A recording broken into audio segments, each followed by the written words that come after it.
By the end of this video, you'll know if a developer and a Scrum Master can be the same person in a single Scrum team. Two roles, Scrum Master, developer, but a single person doing these two roles. What are the pros and cons, and a step-by-step guide on how to do these two roles at the same time in your Scrum team. We have a lot to cover here today, and I want to keep this video as short as possible while still maximizing value. So let's dive in. First off, why do developers do the role of a Scrum Master, or a Scrum Master does the role of a developer? Why? Two reasons. First, by choice. Maybe you're a developer in a Scrum team, and the Scrum Master leaves the team. Someone needs to fill this hat of a Scrum Master, do the role of a Scrum Master in a Scrum team, because it's one of the requirements. 3 roles in Scrum: the developers, the product owner, and the Scrum Master. But who will do this role? Usually, you should go back to management, directors, the leaders, and ask them for additional capacity to replace this person, the Scrum Master. But in most cases, your leaders will believe that the Scrum Master is not a full-time thing. No, it's just a part-time role. What does the Scrum Master do every single day? So there's a high chance that they will request one of the developers to do the role of a Scrum Master. At the same time, you're still coding, but you're doing the role of a Scrum Master. And if nothing breaks, if the team doesn't explode, if the team is still meeting their commitments, their deadlines, forget about the dedicated Scrum Master. A developer will do the Scrum Master role for life. Often in these situations, a developer will step in. A developer will want to do the role of a Scrum Master to get the Scrum Master experience, but management will not allow a decrease in lines of code. The output of a team should remain the same, so the developer should do the role of a Scrum Master over and above the current coding work. And there's also a lot of developers who believe a Scrum Master role is the right fit for them, so they will jump in to get this experience so that they can then later apply to the role of a Scrum Master or an Agile coach when the opportunity presents itself. Let's quickly talk about the pros and cons of a single person doing these two roles, because remember, these are not jobs. These are roles in the Scrum framework. And talking about the Scrum framework, what does the Scrum Guide say about all this? Is it allowed? A single person doing multiple roles in the Scrum team? Let's have a look at the Scrum Guide. The entire Scrum team is accountable for creating a valuable, useful increment every sprint. Scrum defines 3 specific accountabilities within the Scrum team: the developers, the product owner, and the Scrum Master. Accountabilities, every single person can have these accountabilities. A developer can be a product owner, a developer can be a Scrum Master. Anyone can do anything because these are roles, these are accountabilities, these people are accountable for stuff. Scrum doesn't promote people doing multiple roles or doesn't prevent people from doing multiple roles. It's just a framework, as long as you're using it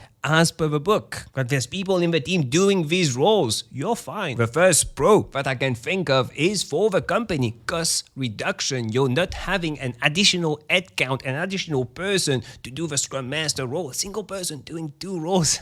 The second one is the technical experience. Some people tell you to be a good Scrum Master, you don't need a technical background. I talk about that in this video. The reality is that, yeah, it's true. The Scrum Guide doesn't say anything about needing a technical background, but it helps. It helps you help the team resolve impediments, identify impediments, not ignore impediments, and also ask better questions. Because you know what's going on, you have a technical background, you can ask them more powerful questions so that they can find the answers. But you can't really do that without a technical background. Oh, it's hard to do, I would say, without a technical background. And you are part of a team. You are also a developer. You are in this development team. Previously in the Scrum Guide, it was called the development team inside the Scrum team. You are in this development team. You are not an outsider. Some people consider the Scrum Master, the product owner, to be an outsider, still in the Scrum team, but not in the development team. But as a developer, you are one of them. They will be more willing to trust you and listen to you. And you know their pain. You know when they get distracted by stakeholders, people telling them to do stuff not in the sprint backlog. You can help them focus more, limit their work in progress, because you know how it feels. You are also a developer in this team. But what about the cons? Number 1, focus. Again, focus. You're promoting this concept of focusing on a single thing until completion, reducing the work in progress, getting things done. But what about you? You're doing 2 roles at the same time. How are you going to focus? Focus is one of the values of Scrum. Extremely important to have an efficient and effective team, but you're not doing it. You're doing two things at the same time. And a technical Scrum Master, a Scrum Master that has a technical background, might have a tendency to estimate for the team, or give commitment deadlines for the team on behalf of the team, or start micromanaging the team, assigning work to the team, telling them what to do. That's not what Scrum is about. That's not what self-management is about. The team should decide, not a single person in the team. And if you don't control yourself, if you're not self-aware, you might go into this wrong direction. Command and control direction, because you have a bit more power now. You are also a Scrum Master compared to the other developers. You have two roles. So some people can consider that a bit more powerful in the team, but it shouldn't be the case.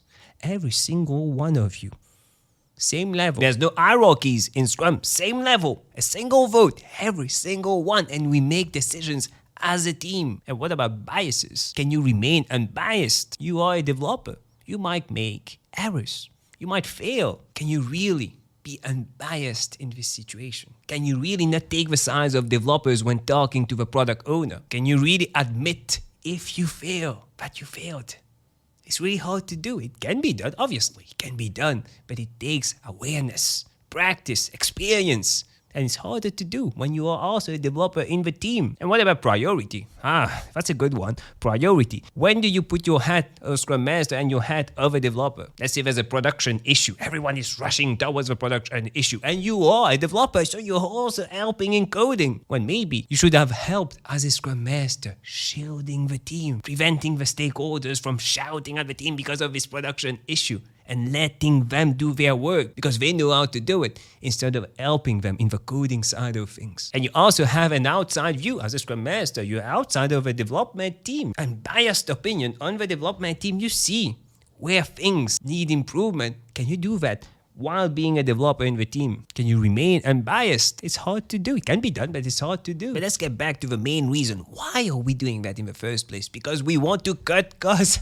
We don't want to hire a new Scrum Master. So instead of having a single person do two roles, why not have a Scrum Master support multiple teams? Different solution, but we are tackling the same issue.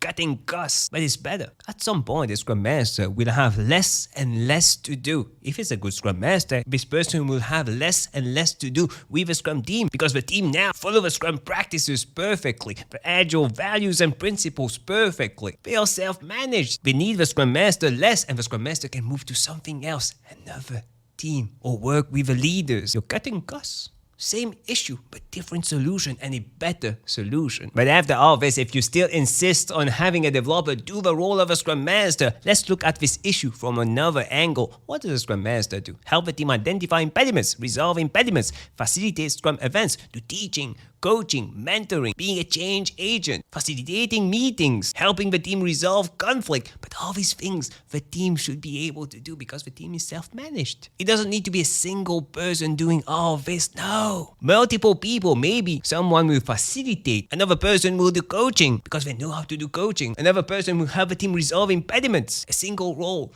Multiple people, and each one of these people rotating and helping each other. And you're maximizing value. You're making better use of everyone's skills and experience. If someone is a good facilitator, let them facilitate. If another one is good at coaching, let them coach. You're working as a team to fulfill this role of a Scrum Master as a team. That's what self-management is all about. Which brings me to my next point. If you want more tips, insights on Agile, Scrum, personal growth, click on the video that stands out the most on the screen right now, and I'll see you in a few seconds.